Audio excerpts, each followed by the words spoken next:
Hello everybody, and welcome to episode 11 of Reading Every Book in Skyrim.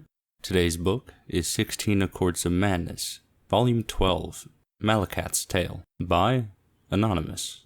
With this book, the 16 Accords of Madness trilogy in the game will be completed. So, without further ado, I hope you all enjoy. In the days before the Orsinium's founding, the spurned orc folk were subjected to ostracism and persecutions even more numerous and harsh than their progeny are accustomed to in our own age. So it was that many champions of the Orsimer traveled, enforcing what borders they could for the proliferation of their own people. Many of these champions are spoken of yet today, among them the Cursed Legion, Groma the Hairless, and the noble Emig Gro Keira. This latter crusader would have certainly risen to legendary status throughout Tamriel had he not been subject to the attention of certain Daedric princes. Emig Gro Keira was the bastard son of a young maiden who was killed in childbirth. He was raised by the shaman of his tribe, the Grillakamaug, in the peaks of what we now call Normar Heights. Late in his 15th year, Emig forged by hand an ornate suit of scaled armor, a rite of ascension among his tribe. On a blustery day, he pounded the final rivet, and draping a heavy cloak over the bulky mantle, Emig set out from his village for the last time. Word of his exploits always returned home, whether defending merchant caravans from brigands or liberating enslaved beast folk. News of the nobler crusader began to grace even the lips of Bretons, often with a tinge of fear. Less than 2 years after ascending to maturity, Gro Keira was making camp when a thin voice called out from the thickening night. He was surprised to hear the language of his people spoken by a tongue that obviously did not belong to an orc. "Lord Keira," said the voice, "tales of your deeds have crossed the lips of many, and have reached my ears." Peering into the murk, Emig made out the silhouette of a cloaked figure made wavy and ephemeral by the hazy campfire. From the voice alone, he had thought the interloper an old hag, but he now decided that he was in the presence of a man of slight and lanky build, though he could discern no further detail. "Perhaps," the weary orc began. "but I seek no glory. Who are you?" Ignoring the question, the stranger continued, "Despite that, Orsimer glory finds you, and I bear a gift worthy of it." The visitor's cloak parted slightly, revealing nothing but faintly glinting buttons in the pale moonlight, and a bundle was withdrawn and tossed to the side of the fire between the two. Emig cautiously removed the rags in which the object was swathed, and was dazzled to discover the item to be a wide, curved blade with ornately decorated handle. The weapon had heft, and Emig realized on brandishing it that the elaborate pommel disguised the more practical purpose of balancing the considerable weight of the blade itself. It was nothing much to look at in its present condition, thought the orc, but once the tarnish was cleaned away and a few missing jewels restored, it would indeed be a blade worthy of a champion 10 times his own worth. "Her name is Neb Crescent," spoke the thin stranger, seeing the appreciation lighting Gro Keira's face. "I got her for a horse and a secret in warmer climes, but in my old age I'd be lucky to even lift such a weapon.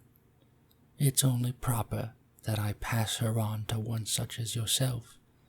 To possess her is to change your life forever."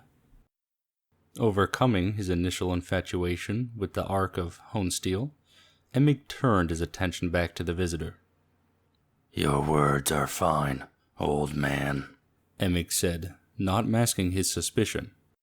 "but I'm no fool. You traded for this blade once, and you'll trade for it again tonight. What is it that you want?" The stranger's shoulders slumped, and Emig was glad to have unveiled the true purpose for this twilight visit. He sat with him a while, eventually offering a stack of furs, warm food, and a handful of coins in exchange for this exotic weapon. By morning, the stranger was gone. In the week following Emig's encounter with the stranger, Neb Crescent had not left its scabbard. He had encountered no enemy in the woods, and his meals consisted of fowl and small game caught with bow and arrow. The peace suited him fine, but on the 7th morning, while fog still crept between the low-hanging boughs, Emig's ears picked up at the telltale crunch of a nearby footfall in the dense snow and forest debris. Emig's nostrils flared, but he was upwind. Being unable to see or smell his guest, and knowing that the breeze carried his scent in that direction, Emig's guard was up, and he cautiously drew Neb Crescent from its sheath. Emig himself was not entirely sure of all that happened next. The first moment of conscious memory in Emig Crogaya's mind after drawing Neb Crescent was the image of the curved blade sweeping through the air in front of him, spattering blood over the virginal powder coating the forest floor. The second memory was a feeling of frenzied bloodlust creeping over him. But it was then that he saw for the first time his victim. An orc woman, perhaps a few years younger than himself, her body a canvas of grisly wounds, enough to kill a strong man 10 times over.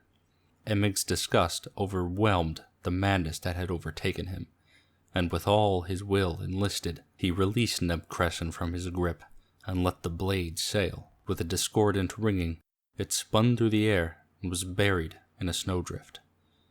Emig fled the scene in shame and horror, drawing the hood of his cloak up to hide himself from the judging eyes of the rising sun. The scene where Emig Grokaya had murdered one of his own kind was a macabre one. Below the neck, the body was flayed and mutilated almost beyond recognition, but the untouched face was frozen in a permanent expression of abject terror. It was here that Sheogorath performed certain rites that summoned Malakath, and the 2 Daedric lords held court in the presence of the disfigured corpse. "Why show me this, mad one?"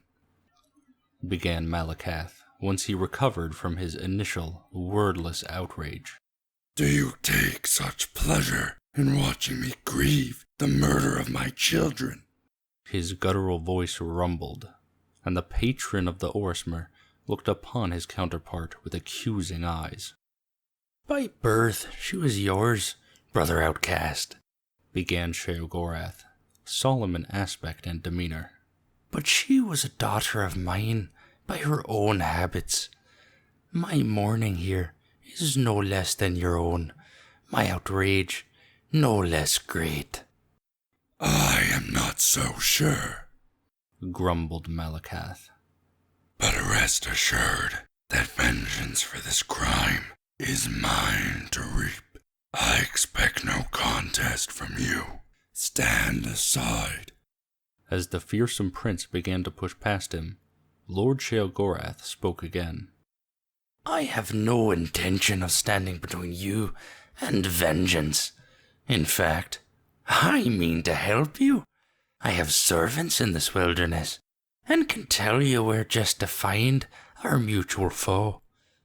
I ask only that you use a weapon of my choosing. Wound the criminal with my blade, and banish him to my plane, where I can exact my own punishment. The rights of honor killing here belong to you." With that, Malakath agreed, took the wide blade from Sheogorath, and was gone. Malakath materialized in the path of the murder, the cloaked figure obscured through a blizzard haze. Following a curse so foul as to wilt the surrounding trees, the blade was drawn, and Malakath crossed the distance more quickly than a wild fox. Frothing with rage, he swung the blade in a smooth arc, which lopped the head off his foe cleanly off, then plunged the blade to its hilt in his chest, choking off the spurts of blood into a steady, growing stain of red bubbling beneath the scaled armor and heavy cloak. Panting from the unexpected immediacy and fury of his own kill, Malakath rested on a knee as the body before him collapsed heavily backwards, and the head landed roughly upon a broad, flat stone. The next sound broke the silence like a bolt. I'm sorry, sputtered the voice of Eme-Grokaira. Malakath's eyes went wide as he looked upon the severed head, seeping blood from its wound, but somehow kept alive. Its eyes wavered about wildly, trying to focus on the aspect of Malakath before it. The once proud eyes of the champion were choked with tears of grief, pain, and confused recognition. To his horror, Malakath recognized only now that the man he killed was not only one of his Orsimer children, but very literally a son he had blessed with an orc maiden with years hence. For achingly long moments, the two looked upon each other, despondent and shocked. Then, silent as oiled steel, Sheogorath strode into the clearing. He hefted Eme-Grokaira's disembodied head and bundled it into a small gray sack. Sheogorath reclaimed Neb Crescent from the corpse and turned to walk away. Malakath began to stand, but kneeled again, knowing he had irreversibly damned his own offspring to the realm of Sheogorath, and mourned his failure as the sound of his son's hoarse pleas faded into the frozen horizon.